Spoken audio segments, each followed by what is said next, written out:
I'm going to combine the first two components and show you how the blues combines the music with simplicity and a sense of humor.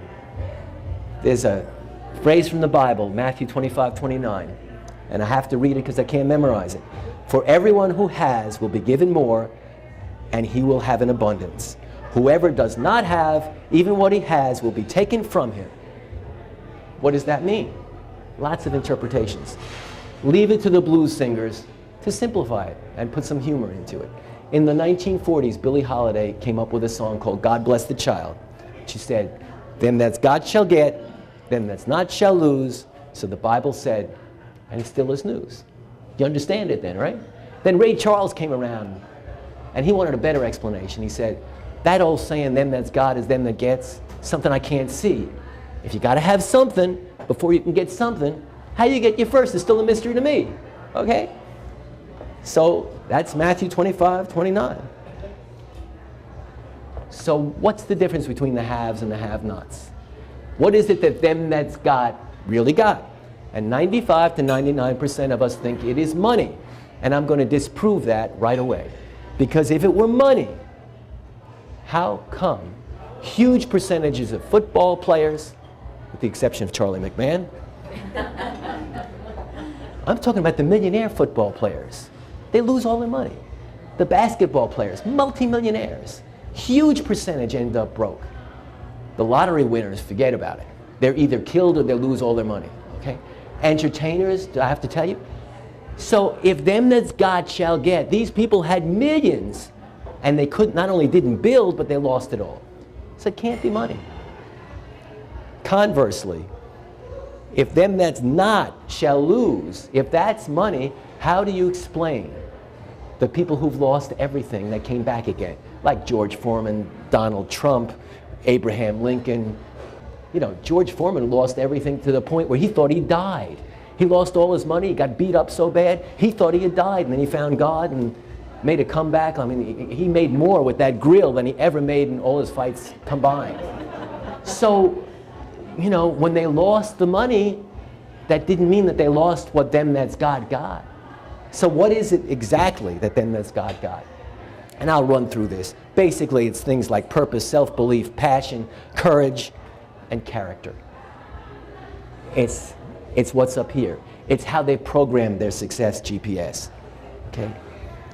What is it that them that's not God? What holds 95 to 99% of us back? And I'm going to start with my favorite thing, political correctness. The thought police. Whatever happened to freedom of speech? We have to think about everything before we say it. Can I tell him Merry Christmas? Or do I better say Happy Holidays? And you spend your time, I mean, it's ridiculous. So nobody tells you what they really feel. I go back to junior high football. I came out for the team. This big lineman said, "We don't allow shrimps out here." That made me feel really good. You know? Season goes on. It's a big play. It's like a 3rd and 3. That same lineman tells the quarterback, "Give it to the midget."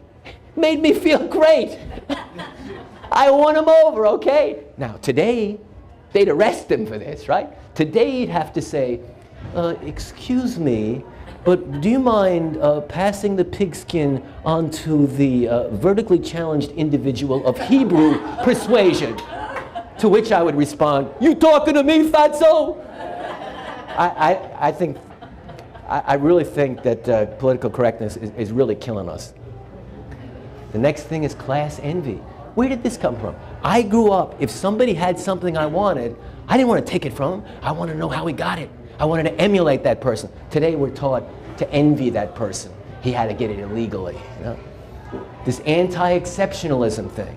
I mean, it's great to want to be better than somebody, but not now. Oh, no, no, we all have to be the same. That's where we get this thing like social justice. And don't you love this stuff where everybody gets a trophy? You gotta be kidding me. Everybody gets a trophy? For someone to win, someone's gotta lose. There's this thing where people don't want people to lose. They want everybody to win. If everybody wins, nobody wins. Would you go bowling if there were no pins?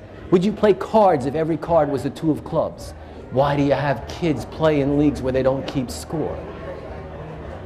There's a league in California now where a football team, if the coach lets his team win by more than 35 points, he gets fined.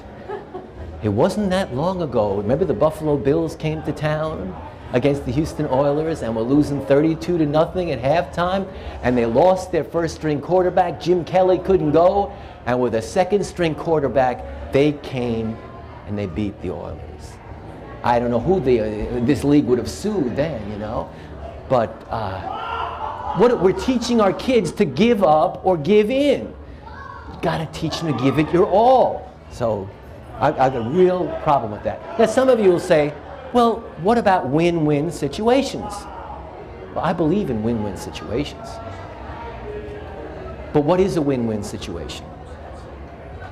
You're a salesperson, a really good one. You work for Dr. Reiniger, okay? And he's got a good business going. I decide I want to go in that business. I know as much as he does. So I want to take a shortcut. I'm going to double your salary. Come with me. You come with me. There's still enough profit in it. You win, I win. Win-win. What about him?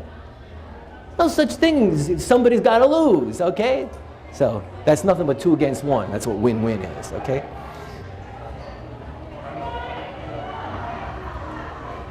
My favorite thing.